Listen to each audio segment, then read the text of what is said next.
Allá. En general, después de ese consenso que nos mencionó Adrián, quedaron varias dudas que las intentaron corregir después con este artículo del 2017. La primera era saber realmente lo que les decía, si era la elipsoide, o sea, este consenso salió a partir de las 4 bandas hiperreflécticas de la retina, las de la retina externa. Entonces, lo que sí siempre quedó claro es que la membrana limitante externa, pues eran los pies, bueno, la parte apical de la membrana de la célula de Müller, cuando se interconectaba con los fotorreceptores. Quedaba duda de la banda 2, 3 y 4 de las últimas, si realmente era la elipsoides o la unión de los segmentos externos con los internos.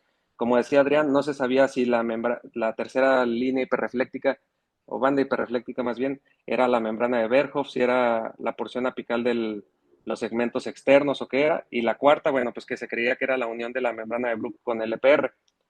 Entonces, en este estudio lo que hicieron fue con medio de inmunohistoquímica de unas retinas donadas de unos pacientes que murieron. Se les tiñó con algunos, bueno, inmunohistoquímica en especial con algunos anticuerpos y se pudo llegar un poquito más a la conclusión de cuáles eran las bandas que producían estas líneas hiperreflécticas, estas zonas hiperreflécticas, perdón. Entonces, en general, esta imagen, la B que ven aquí abajo, es todas las tinciones que utilizaron para llegar a la nueva nomenclatura esta que les estoy diciendo. Entonces, lo que quedaba duda, como les decía, era la banda 1, que era la membrana limitante externa, perdón, la banda 2, que era la elipsoides, la banda 3, que en teoría, de acuerdo a lo que nos decía Adrián, pues podía ser la membrana de Berhoff o podía ser la interdigitación de los segmentos internos con el EPR, que era esta parte, o la banda 4, que era el epitelio pigmentario de la retina. Entonces, a lo que se llegó de conclusión es que la banda 1 sí corresponde a la membrana limitante externa, que es la digitación de la célula de Müller con el fotorreceptor. Se llegó a la conclusión de que la banda 2 sí es la zona elipsoides, que la podíamos ver teñida aquí en esta parte con la inmunohistoquímica. Aquí, esta parte. Luego la banda número 3 cambió lo que se cree que es. Ya no se cree que sea ni la membrana de Berhoff ni la porción, bueno, del segmento externo. Se cree que más bien son los fagosomas del epitelio pigmentario de la retina. Esto porque la parte hiperrefléctica, si fuera los discos, o sea, el segmento externo sería más grande, y si fuera la membrana de Berhoff no correspondía a donde se encontraba, tendría que ser más inferior la banda hiperrefléctica. Entonces se cree actualmente que esa tercera banda hiperrefléctica son los fagosomas. Y por último, la cuarta banda, que se creía que era el complejo de PR-Bruch, actualmente se cree que es más bien en específico las mitocondrias del epitelio pigmentario de la retina. Esto es importante prácticamente para cualquier patología de la retina, porque si cualquiera de estas líneas, bueno, bandas hiperreflécticas está alterada por cualquier patología, va a limitar nuestra agudeza visual. Si bien todas las capas internas, o sea, desde la capa de fibras nerviosas, las células ganglionares, todas esas son importantes, en general les podría decir que para patologías específicas de retina, ya sea edema macular diabético, desprendimiento del epitelio pigmentario de la retina, degeneración macular relacionada a la edad, desprendimiento de retina, o sea, las más importantes son estas. Y esto es algo muy importante que tienen que considerar, sobre todo cuando vayan a decir tratar o no tratar a un paciente, porque si ya no hay estas bandas, principalmente la membrana limitante externa y la capa elipsoides, el paciente tiene muy mal pronóstico. Entonces, algunas veces ya ni siquiera es necesario someterlo a tratamiento, hablando, por ejemplo, de inyecciones intraoculares, hablando de cirugías, hablando de láser, o sea, hablando de muchas cosas. Si esto ya no está desde un principio, es un biomarcador de mal pronóstico y algunas veces en algunas patologías, principalmente, por ejemplo, degeneración macular relacionada a la edad, si faltara la membrana limitante y la elipsoides en el área subfoveal, algunas veces podríamos decidir dejar de inyectar a los pacientes. Eso ya lo verán en sus clases en específico, pero actualmente esto es lo que se cree de esas líneas, ¿sale? Como una actualización que no es tan nueva, realmente ya es un poquito vieja. Y bueno, ya como la parte más práctica de cómo interpretar un OCT, no sé si lo siguen viendo. Sí, Sí. Bueno, si tienen duda, me detienen. Y aquí un poquito más adelante me gustaría que me ayudaran ustedes para ir interpretando algunos para que de forma práctica pues ya puedan como dar resúmenes de OCTs ustedes. Entonces, en general, todo lo que nos platicó Adrián lo podemos resumir en toma de dos tipos de OCT, ¿sale? En la toma cuantitativa, o sea, la que nos da valores en específico, medidas, grosores, segmentación, todo esto, y la parte cualitativa, la que nos da las imágenes. Entonces, acuérdense lo que les decía ayer Alexis, ya actualmente en todas las patologías oculares lo que más predomina es la multimodalidad, o sea, tomar múltiples estudios para completar un diagnóstico, pero obviamente siempre hay que pedir los estudios, como decía Alexis, encaminados a algo. O sea, no le van a pedir todos los estudios que ustedes conozcan a cualquier paciente. A lo mejor en instituciones se puede porque realmente no cuesta más, o si le cuesta, pues le cuesta más al gobierno, pero sí se puede en las instituciones. A diferencia de en el medio privado, que a veces estamos limitados por muchas cosas, principalmente por la economía de los pacientes o por la facilidad del acceso a los equipos. Entonces, en general, acuérdense siempre, como cualquier estudio, hay que corroborar bien el nombre del paciente, la identificación, que el género sea el adecuado, porque como les decía, hay algunos valores que se comparan con bases normativas de acuerdo al género. Y bueno, hay que checar siempre cuál es la fecha de la toma.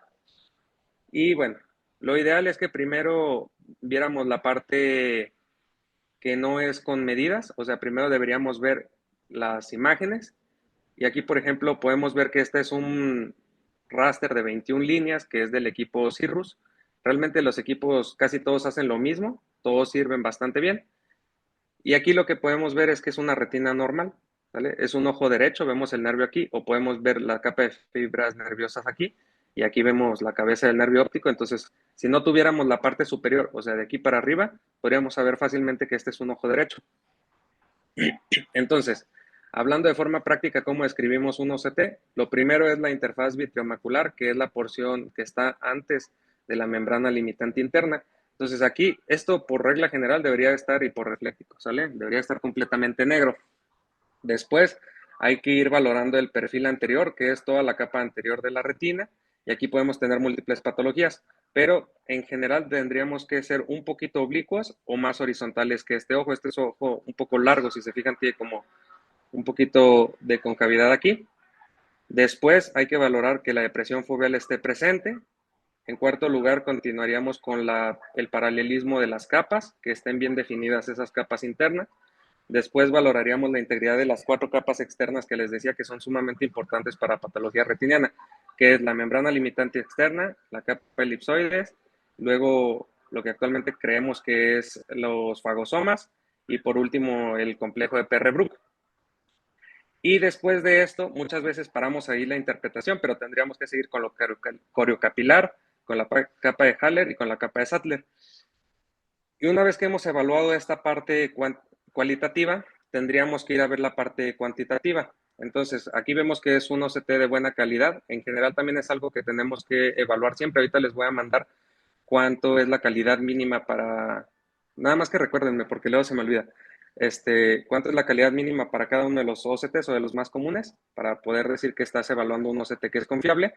Y después de ahí ya nos podríamos ir a medir, bueno, a las medidas, ¿sale? Por ejemplo, en el cubo macular que vemos aquí, podríamos ir interpretando el grosor macular, que si lo ven aquí, pues está bien segmentado. Vemos que la segmentación es de la membrana limitante interna hasta la capa de PR-Brook. Perdón, esperen.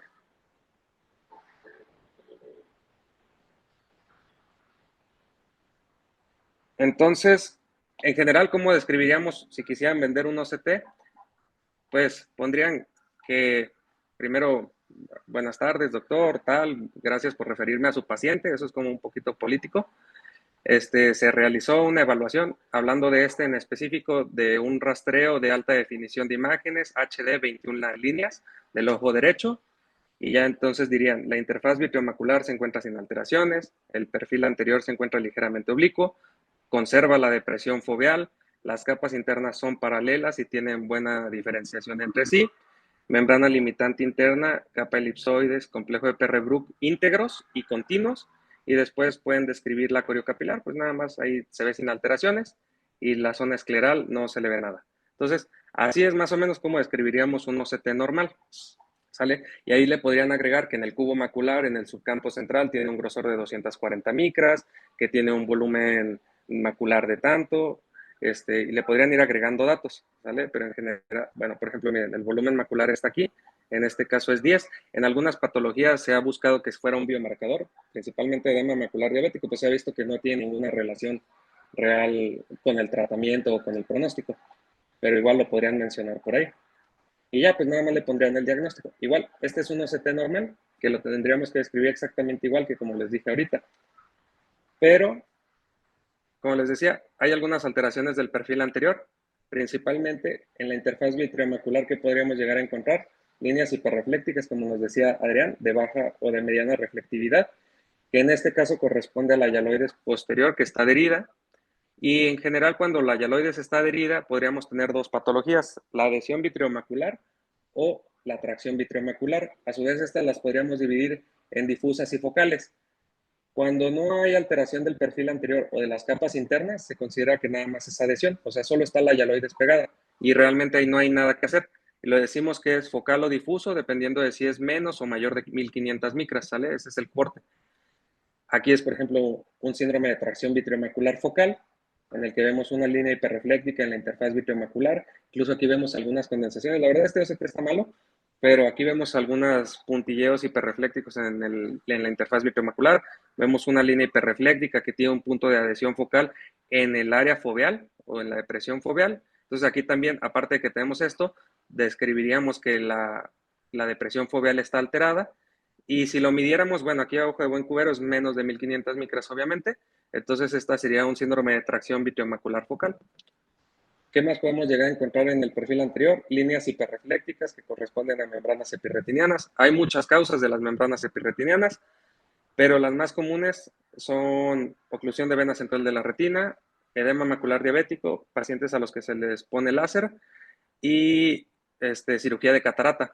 La más común es, bueno, la que más causaría si hubieran 100 personas sería oclusión de vena central de la retina. Entonces, ¿cómo lo diferenciamos? Tenemos una línea hiperrefléctica con espacios hiporreflécticos y bueno, como ya saben, hay una clasificación que verán en su módulo de membrana epirretiniana, pero en general podríamos decir que es la clasificación de las capas ectópicas de la retina, que es la clasificación del doctor Gobeto del 2017, y hay 4 grados. En este correspondería al grado 1, porque a pesar de que tiene una línea hiperrefléctica, una membrana epirretiniana, no tiene alteración de la depresión foveal.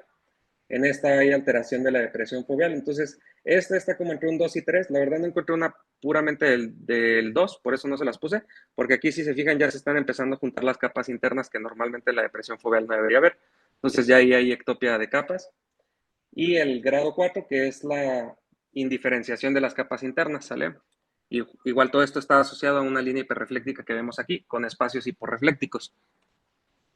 También alteraciones del perfil anterior, pues la membrana epirretiniana que causa pseudoagujeros. Estos los diferenciamos de los agujeros maculares de espesor completo porque tienen capas externas, como las vemos aquí, o sea, tiene membrana limitante, tiene elipsoides y tiene la interdigitación. Y lo diferenciamos de los pseudoagujeros porque las paredes son horizontales y aparte está asociada a una membrana epirretiniana. Esta diferencia, por ejemplo, es una membrana epirretiniana por acá. Aquí vemos la bursa premacular también, si la ven por esta zona. Y vemos que hay una pérdida de la integridad de la, bueno, vemos pérdida de la depresión foveal. El perfil anterior tiene concavidad en estas zonas. Vemos espacios hiporreflécticos en los bordes de este agujero macular. Y lo más importante, pues que nos determina que esto sí es un agujero macular de espesor completo, es que tenemos la pérdida de la continuidad de las capas externas, sale aquí. Ya esto prácticamente es el epitelio pigmentario de la retina. Este está muy mala la foto, pero es muy representativa. Este es un pseudo agujero, perdón, un agujero macular lamelar. Aquí vemos que tiene, en lugar de ser horizontales, como les decía, en el que está asociado a membrana epirretiniana o el pseudoagujero, el agujero macular lamelar tiene las paredes con concavidades. Esto porque se cree que es más un proceso neurodegenerativo que un proceso traccional. Anteriormente, hace muchos años, estos pacientes se operaban, ya actualmente no tienen indicación quirúrgica. Se verán en su clase que, bueno, se evalúan algunas terapias con células especiales. Luego, el perfil anterior igual tenemos el agrandamiento de la depresión foveal, como aquí vemos un paciente con atrofia geográfica en el cual tiene pérdida de las capas externas, incluso vemos este fenómeno de hipertransmisión, pero entonces en este paciente empezaremos por describir que la interfaz se ve bien, pero tiene agrandamiento de la depresión foveal y aparte pues obviamente describiríamos la pérdida de las capas externas, ¿no? De la membrana limitante, de la capa de fotorreceptores, del perfil posterior que sería prácticamente el EPR Brook, vemos que también hay alteraciones en la morfología, como este, que es un estafiloma. Aquí es un paciente con un ojo muy miope, y agregado pues también a todos los cambios que tiene aquí intrarretinianos, ¿no? Pero aquí quisiera que vean pues principalmente que el perfil posterior también puede tener concavidades o puede tener maculopatía endoma o algunas otras alteraciones focales, pero el más común son los estafilomas que encontramos. Luego en las capas internas podemos llegar a encontrar espacios hiporreflécticos. Ahorita les voy a hablar un poquito de los 3 tipos de edema macular diabético que tenemos. Lo podemos dividir en cistoideo o quístico. Realmente no son quistes, son pseudoquistes, por eso le decimos más cistoideo. Entonces es el que se caracteriza por tener espacios hiporreflécticos circulares. El edema macular espongiforme, en el cual, si bien hay espacios cistoideos, hay más engrosamiento difuso que nos impide diferenciar las capas internas. Y tenemos el mixto o a veces solo el ceroso, que es cuando hay espacios hiporreflécticos. Aquí de hecho es una imagen invertida en colores. Tampoco sirve más o sirve menos, te puedes acostumbrar a verlas igual, pero es mixto porque aparte del cistoideo tiene el desprendimiento de retina ceroso, ¿vale? Son los 3 patrones. En diabetes también podemos llegar a encontrar lo que nos decía Adrián, que son los exudados. Estos se diferencian de otros patrones que podemos llegar a encontrar como los puntos hiperreflécticos porque tienen sombra posterior y son mayores a 30 micras la mayoría de las veces. Entonces eso es importante, ¿sale? También a nivel de las capas internas podemos tener la irregularidad o la pérdida de la morfología de las capas. Esto se llama DRIL, que es la desorganización de la retina interna, y estos son biomarcadores también de mal pronóstico para muchas patologías. Como les decía, hay otros puntos hiperreflécticos que si se fijan, por ejemplo, en los exudados, estos tienen reflectividad alta similar al epitelio pigmentario de la retina, a diferencia de los puntos hiperreflécticos, que estos por definición son menores de 30 micras. Principalmente se encuentran en las capas internas, pero pueden ir migrando conforme avanza la enfermedad y son de reflectividad similar a la capa de fibras nerviosas.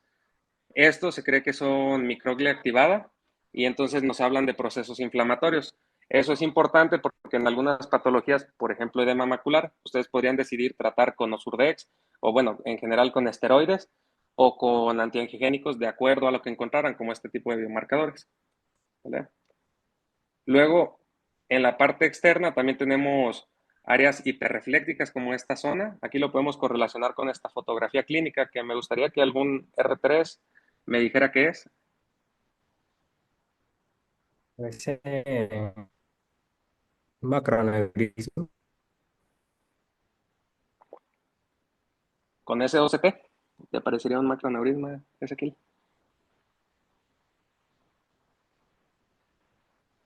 No, Profe, con los endomo. O alguien más, un R2, un R1, alguien. mm, una Bueno, esto degeneración es un, macular relacionada a la edad, la vascular, pues. exacto, es una degeneración macular neovascular, pero tiene una cicatriz disiforme, todo esto que tiene aquí, ¿sale? Es esta fibrosis que está aquí, perdón. Aquí no hay fibrosis, aquí de hecho hay hipertransmisión por pérdida de las capas externas y aquí vemos un área de fibrosis. Entonces, por ejemplo, este paciente, a pesar de que se inflamara, si se fijan, no tiene capas, o sea, no tiene membrana limitante desde aquí, ni tiene elipsoides desde aquí hasta prácticamente ningún área de la zona temporal. Entonces, este paciente, por ejemplo, a pesar de que aquí pudiéramos con mucha lupa decir que tiene un poquito de líquido subretiniano, no tiene ninguna indicación, por ejemplo, de seguir con tratamiento este paciente. Eso es algo que, como les decía, en todas las patologías de retina siempre tienen que valorar muy bien esas últimas líneas hiperreflécticas, porque a veces ya no tiene sentido tratar. Este paciente, a pesar, como les decía, de que estuviera activo, no tiene sentido tratarlo, solo lo ponemos en más riesgo, ¿vale? Aquí como tal vemos una membrana neovascular y esto tiene un poquito más de reflectividad, incluso podría ser una cicatriz disiforme. En las capas externas luego los fotorreceptores se reacomodan. ¿Alguien sabe cómo se llama esto? Esta lesión justo que está aquí. ¿Tubulaciones? Exacto, es una tubulación que también hablan de cronicidad, son áreas hiperreflécticas, bueno, son áreas hiporreflécticas rodeadas por un área hiperrefléctica, y aquí tenemos como, bueno, parece como una tubulación basal esta parte, que son similares a las tubulaciones, pero en lugar de estar completas, están pegadas al epitelio pigmentario de la retina. Luego, también podemos encontrar espacios que son hiperreflécticos o áreas hiperreflécticas, pero no tienen tanta reflectividad como el EPR. ¿Esto alguien sabe qué es?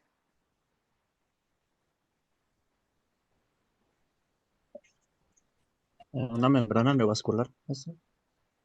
Exacto, ¿de qué tipo? ¿De qué tipo la verían ahí? Entre todos, ayúdense. Pues sería tipo 2 porque está Tipo 2, subretiniana, Ujú. ¿no? se ve arriba del EP. Exacto, es tipo 2 porque está suprarretiniana. Aquí está el epitelio pigmentario de la retina. Aquí está la membrana neovascular, que como les digo, la describiríamos como una zona hiperrefléctica heterogénea. O sea, no es completamente hiperrefléctica como estas zonas, por ejemplo, que es más una cicatriz, o como esta zona, que es más una cicatriz. Esta sí, si se fijan, ni siquiera en la fotografía clínica vemos la cicatriz franca como vemos aquí blanquecina.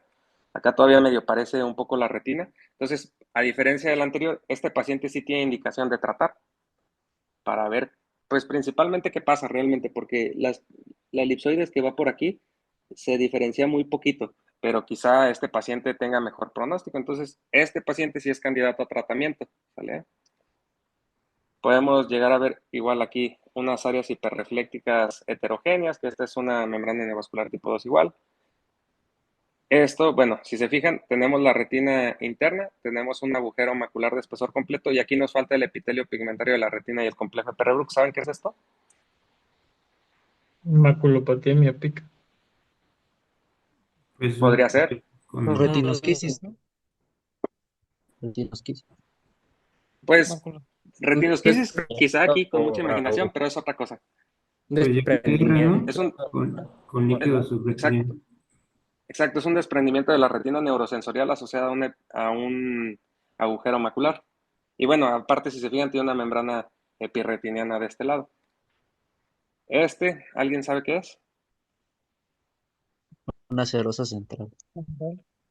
Nuestro Exacto. desprendimiento Muy grande. Pero Bueno, aquí ya casi Serosota. acabamos. Entonces, me gustaría que, por ejemplo, un R3 describiera todo como si fuera a vender esta imagen. A ver. O un R2 o un R1, el que quiera, el que se anime.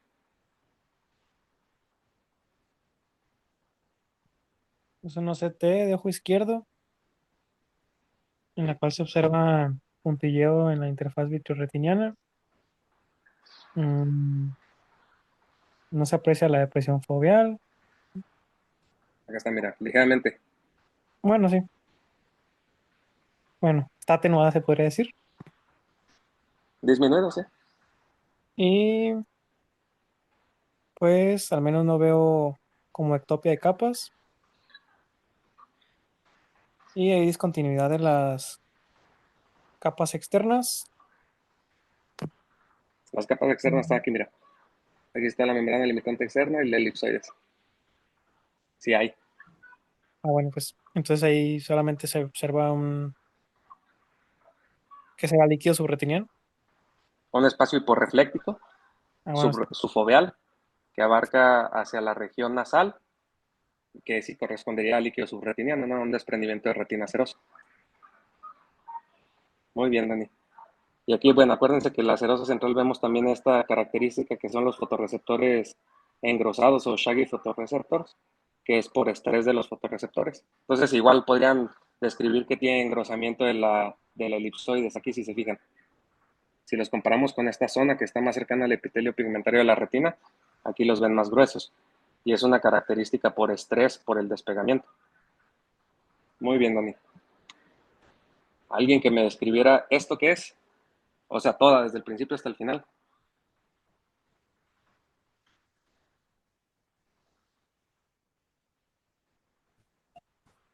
tenemos una interfaz vitreoretiniana sin alteraciones, aparentemente.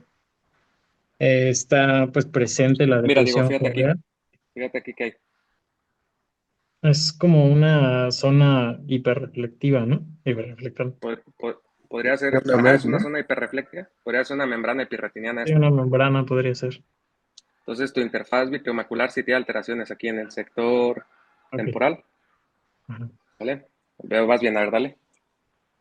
Aquí entonces tenemos una interfaz vitreoretiniana con un sector hiperrefléctico. Eh, tenemos una depresión foveal presente. Después, bueno, pues el plano anterior se ve pues normal aparentemente, aunque tiene algunos puntos hiperreflécticos. Eh, En el caso de la retina interna, pues las capas se ven bien diferenciadas. Bueno, están presentes las capas de la retina externa, pero pues hay elevaciones, ¿no? Pues corresponden a drusas, ¿no?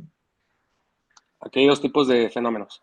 Este y este. ¿Cuál es la drusa? ¿La flecha o la punta de flecha?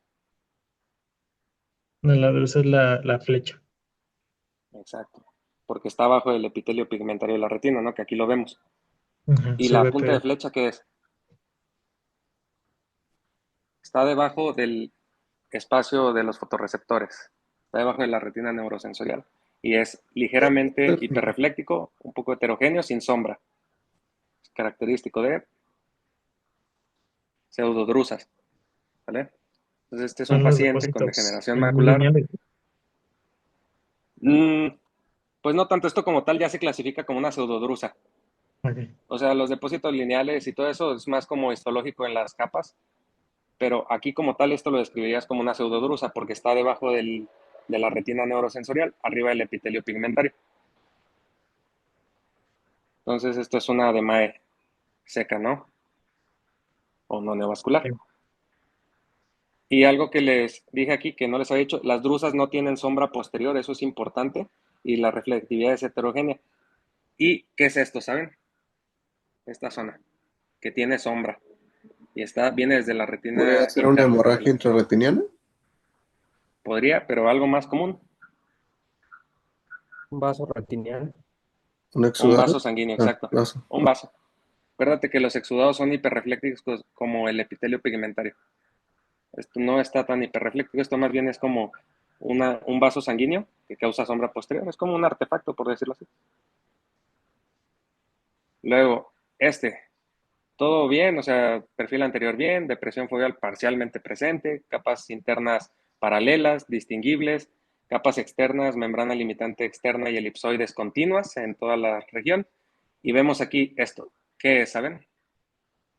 Rendimientos de BPR. Desprendimientos del epitelio pigmentario de la retina secundarios A. Fíjense cómo es hiperrefléctico, heterogéneo y sin sombra. Eso les da la característica. Drusenoides. Drusenoide. Exacto. Para catalogarlo como desprendimiento del epitelio pigmentario drusenoide, ¿saben cuánto es la medida que tiene que tener? Mayor de 350 micras.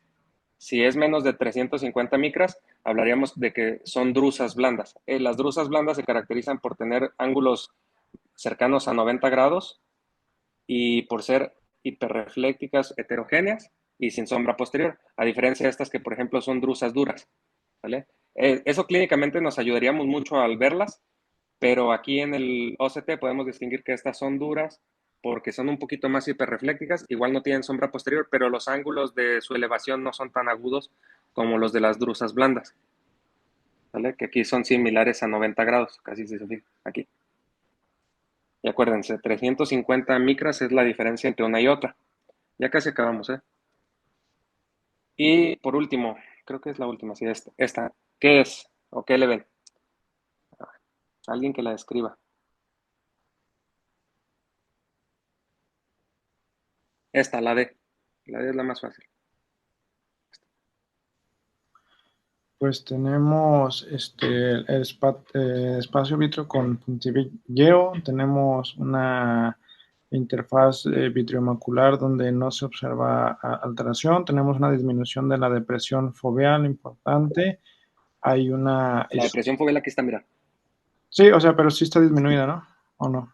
Pues yo pondría que está presente. Ah, ok, bueno, depresión foveal presente. Luego vamos a tener que las capas internas de la retina se encuentran conservadas. Continuamos con las capas más externas, donde ahí destaca pues es el el complejo bloque PR que se encuentra separado y observamos la presencia de líquido que es su EPR, ahí se encuentra justo debajo la coroides. No sé si estoy bien. Muy bien. Este paciente es aquí no lo habían tratado y aquí sí lo habían tratado. Aquí podemos ver líquido subretiniano Aquí podemos ver áreas hiperreflécticas que podrían corresponder a un sangrado subfoveal. Y aquí mi pregunta es, por ejemplo, si este paciente se volviera a inflamar, ¿lo tratarían o no? ¿Qué le logran ver desde aquí hasta aquí? Pues sí, sí se podría tratar, ¿no? Porque tenemos... no, pero espérame. Pero ahí está perdida las capas que decías, o sea, Desde aquí de la elipsoide, hasta ¿no? acá. Entonces está Exacto, ¿cuáles? perdida. Elipsoides y qué más. Es súper Y la importante la otra. limitante externa y la capa elipsoide y la capa de los... Fagostomas y el EPR bruto. Exacto, de aquí a aquí. Pero si se fijan, o sea, yo les dije de aquí a aquí, ¿no? De aquí a aquí, ¿qué hay? Ahí sí están presentes. Exacto. Entonces, por ejemplo, este paciente en este momento, en este, no tiene necesidad de tratamiento. Pero si se volviera a inflamar como con líquido subretiniano como aquí, ¿inyectarían a este paciente sí o no? ¿Y por qué en este caso? O sea, que todo lo demás estuviera igual, nada más tiene líquido subretiniano de aquí a aquí. Pues ahí no, porque pues no habría que rescatar, ¿o sí? Sí, ya dijo Pues, aquí yo digo Gerardo. Mira, yo de digo aquí que si se, hasta acá. yo digo que si se Inyectar, inflamara, igual y sí, ¿no? Porque Yo lo todavía inyectaría conserva porque... en la fobia las capas de elipsoide y de fotorreceptores. Entonces, si se inflamara, justo como está en la zona de mayor densidad, igual y sí valdría la pena. Exacto. Aquí en este caso todavía tendría necesidad de tratamiento porque podríamos rescatar los fotorreceptores de aquí hasta acá y son los subfoveales. Es donde mejor agudeza visual tenemos. Pero, bueno, entrando un poquito a tratamiento, realmente no es importante en este momento, pero lo que quiero que recuerden es que este tipo de despegamientos del epitelio pigmentario tan altos, tenemos que medirlos, porque al dar tratamiento, o sea, eso es la importancia aquí, o sea, que recuerden que en el OCT casi todo se puede medir y todo tiene valores ideales para dar tratamiento o no.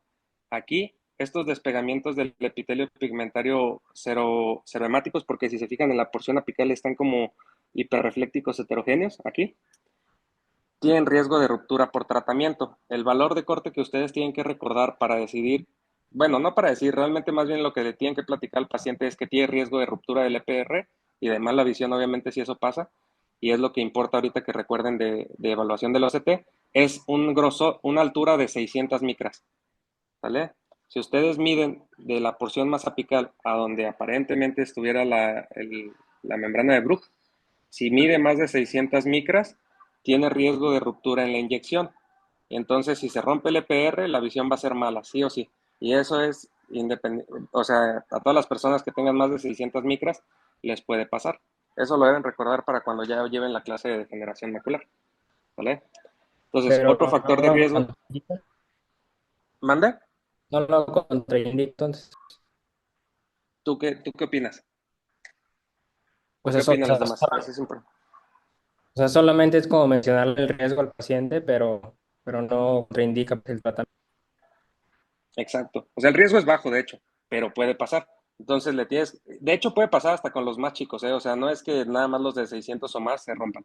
Todos tienen riesgo de ruptura por el tratamiento, pero los de 600 o más tienen más riesgo. Entonces, como tú dices, solo es decirle al paciente, mire, pues lo vamos a inyectar, le puede pasar esto, el riesgo es bajito, pues usted sabe si quiere inyectarse o no, ¿sale? Porque a veces, por ejemplo, este paciente seguramente si se inflamara tendría buena visión, porque en el área foveal tiene buena cantidad de fotorreceptores.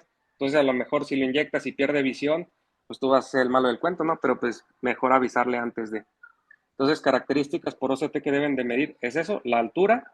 Si son multilobulados como este, también tienen más riesgo de ruptura. Si tienen hiperreflectividad heterogénea en la parte apical, también tienen más riesgo de ruptura. Y si son recientes, menos de 4 meses de que lo hayan detectado, tienen más riesgo de ruptura. Ya por último esta, pues es un paciente que tiene pérdida de la elipsoides, ¿no? Entonces, a pesar de que este se inflamara nuevamente, pues ya no hay nada que hacer. Aquí lo que es importante.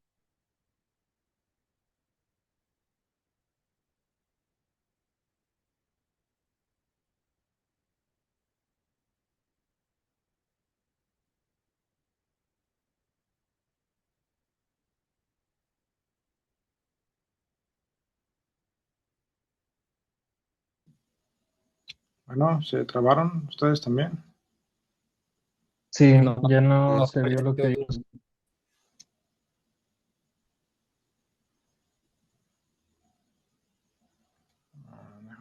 WhatsApp.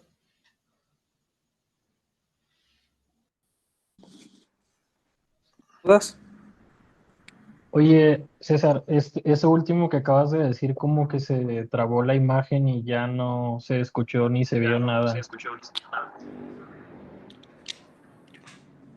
Perdón, ¿en qué me quedé? Desde el principio prácticamente de esa imagen. Estabas hablando de que ya no tenía los segmentos externos, o sea, de que ese a lo mejor ya no se inyectaba. Y hasta ahí. Cabrón. No, pues sí me quedé muy atrás. Bueno, así rápido, o sea, en general, ¿escucharon lo del último? No, ya ese ya déjenlo ir. Sí, el Ya, último. Lo- ese ya déjenlo ir. Ya déjenlo ir. Sigue Adrián con Angio CT ya nada más. Ok. No se crean. Nada más ya por último, reprogramamos Angio CT. Igual les voy a poner un poquito más de ejemplos para que lo hagamos práctico y ustedes se vayan animando a describirlo y ganen dinero ahí con sus descripciones. 300 pesos fáciles. Nada más ahí le redactan unas 10 líneas y ya, todo bien. Ya no hay dudas de algo de OCT en general, de patologías. Creo que no, más bien sería ya viendo las patologías. Sí, ya, tienen que ver las patologías. Acuérdense, todas las características que ustedes vean se pueden medir y ya hay cuantificaciones, hay escalas y hay factores pronóstico. Entonces, en cada patología que vayan viendo, van a ir buscando ustedes biomarcadores o les recomendaría que busquen biomarcadores de pronóstico, de tratamiento, de mal pronóstico también, de mala agudeza visual, de buen resultado anatómico. Todo tiene factores ya realmente. Que creo que hay ¿Sale? un artículo, ¿no? Que te avienta, que te dice de varios biomarcadores de muchas. Hay uno que trae fotos o como Ajá. imágenes más bien de colores. Está muy corto, pero en general está bien, porque hay muchas cosas realmente. Si ya no hay dudas, pues vámonos. Nada Esa- más les recuerdo que... Mande. Y todavía no hay así como una medición automática del grosor coroideo. O sea, siempre se tiene que hacer manual. Que yo sepa, como tal, el grosor coroideo sí lo tienes que segmentar siempre manual. O sea, realmente nunca he visto o he leído que se haga de forma diferente, pero los índices vasculares coroideos, por ejemplo, ya se pueden segmentar de forma automática, en los que diferencia los espacios hiporreflécticos del estroma, y eso sí ya se segmentan actualmente de forma automática. Digo, yo nunca he visto que se pueda medir manualmente. Algo que también les recomiendo es que si no logran ver bien la esclera, o sea, a pesar de que tienen el modo de profundidad aumentada, lo que yo he visto que más funciona y lo que yo suelo hacer es invertir los colores. En lugar de negro sobre blanco, hacerlo blanco sobre negro y muchas veces puedes ver un poquito mejor la esclera. Eso funciona, pero nunca he visto yo que se segmente automático. Y eso sí, también si quieren medir la coroides en un OCT que no sea de profundidad aumentada, más o menos les va a variar por 20 micras. Entonces, pues tampoco es buena idea cuando estás llevando, por ejemplo, enfermedades inflamatorias que controlas con el grosor subfoveal, pues 20 micras casi casi es la diferencia entre tratar o no tratar, entre dejar inmunosupresor o no. Entonces, siempre que vayan a medir el grosor coroideo para una enfermedad de ese tipo o una enfermedad que forzosamente tengas que medir el grosor coroideo para algo, sí pidan el modo de profundidad aumentada. ¿Sale? Perfecto. Muchas gracias, César. Bueno, si no hay más dudas, nada más les recuerdo que del 19 al 22 de agosto vamos a tener el congreso en el Hospital Militar. Pueden enviar trabajos y ahí para verlos, ¿sale? Acá. Ahorita les mando la invitación. Va a estar muy bueno. Gracias, César. Sale pues. Ahí reprogramamos, ¿no? Sí, ahí La nos de Angio ponemos de CT. acuerdo. Órale pues. Bye. Bye.